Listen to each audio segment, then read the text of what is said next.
যে উম্মতে মুহাম্মদী হিসাবে অস্তিত্ব তো নিলাম বটে, আল্লাহর কুদরতি হাত দ্বারা সিলেকশন হইলাম তো হইলাম, সিলেক্টেড হইলাম তো হইলাম, নির্বাচিত হইলাম তো হইলাম।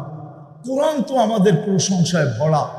এমন কোনো নবী আসে নাই যে এই উম্মতের প্রশংসা করেন নাই, এমন কোনো কিতাব আসে নাই যে এই কিতাবের ভিতরেই আমাদের কথা লেখা না ছিল, এমন কোনো উম্মত দুনিয়াতে আসে নাই যারা আমাদেরকে না চিনত। সমস্ত উম্মত এই উম্মত আমার উম্মতে মুহাম্মদীকে চিনত, নাহলে বদায় নেহায় কেন আসবে?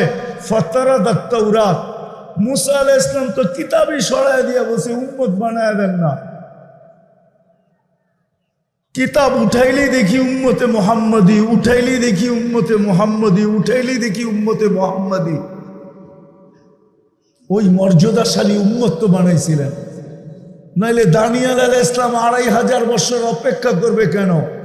উঠান বদায় নেহায় লেখা আছে, তাহকিক আপনারা করে নেন। আঙ্গুল উঠাইলে ইবনে কাসিরের উপরে উঠাইতে হবে, আমার উপরে কেন উঠাবেন? দানিয়েল আলাইহিস সালাম তো 2500 বছর অপেক্ষা করলো শুধু উম্মতে মুহাম্মদীর হাতের ছোঁয়ায় দাফন আর কাফন পাওয়ার জন্য।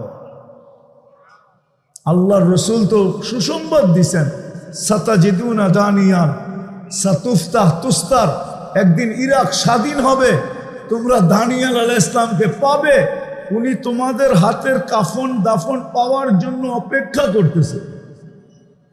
ভাবেন আপনার কত বড় মর্যাদা।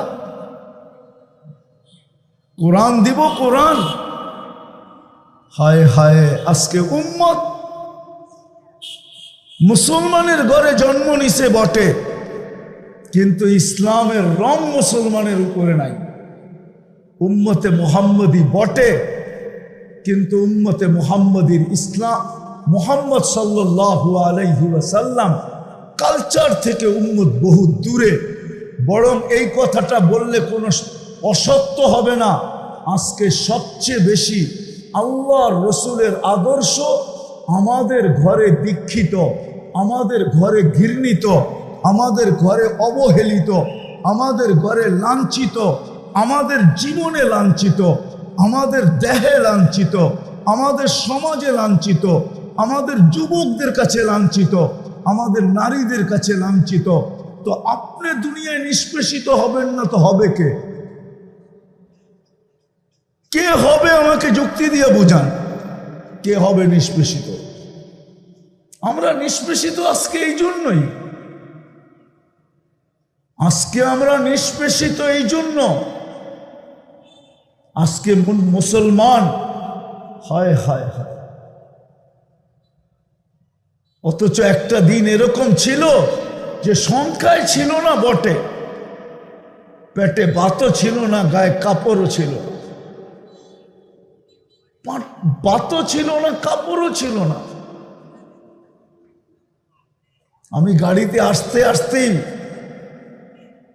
স্টাডি করতেছিলাম, তো ওমর রাদিয়াল্লাহু তাআলা আনহুর জমানায় যখন 4 মহাদেশ ওনার পায়ের নিচে, 4 মহাদেশ 33 লক্ষ বর্গ মাইল যখন ওনার পায়ের নিচে,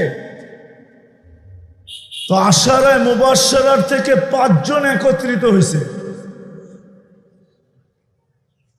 যে এত 4টা মহাদেশ ওনার পায়ের নিচে, উনি কাপড় পরে কি দেখো, সারা দুনিয়ার উফুদ ওনার কাছে, প্রতিনিধিরা ওনার কাছে আসে, আর উনি শততালির কাপড় পরে বসে থাকে,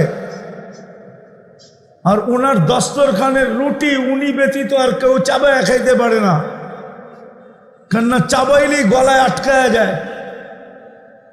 ওনার বেশভূষা দেখো, খাওয়া দাওয়া দেখো। চলো আমরা সবাই মিলে একটা মশওয়ারা করি, উনি যেন এটা একটু চেঞ্জ করে।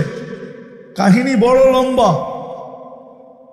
আলী রাদিয়াল্লাহু তাআলা আনহু ছিলেন, আলী রাদিয়াল্লাহু তাআলা আনহু বলতেছেন, যতই মশওয়ারা করো মানবে না, আমি তো বলে দিলাম মানবে না। তো বলছে আমরা মানানের লোক দিয়ে মানাবো। তো বলছে কিভাবে? ওনার মেয়েকে পাঠাবো, যে হাফসা রাদিয়াল্লাহু, আম্মা জান হাফসা রাদিয়াল্লাহু তাআলা আনহাকে, আর আম্মা জান আয়েশা রাদিয়াল্লাহু তাআলা আনহাকে পাঠাবো, দুইজন ওনাকে রাজি করবে। আলী রাদিয়াল্লাহু তাআলা আনহু মুস্কি মুস্কি হাসতেছেন আর বলতেছেন, জাররিব, চেষ্টা করে দেখো মানে কিনা, চেষ্টা করে দেখো মানে কিনা। তো দুইজন যখন আসছেন, তো মুতাকাল্লিম কে হবে, কথা কে বলবে? তা আম্মা জানকে নির্ধারণ করা হয়েছে আয়েশা রাদিয়াল্লাহু তাআলা আনহা কথা বলবে। আয়েশা আম্মা জান বলছে, আমিরুল মুমিনিন,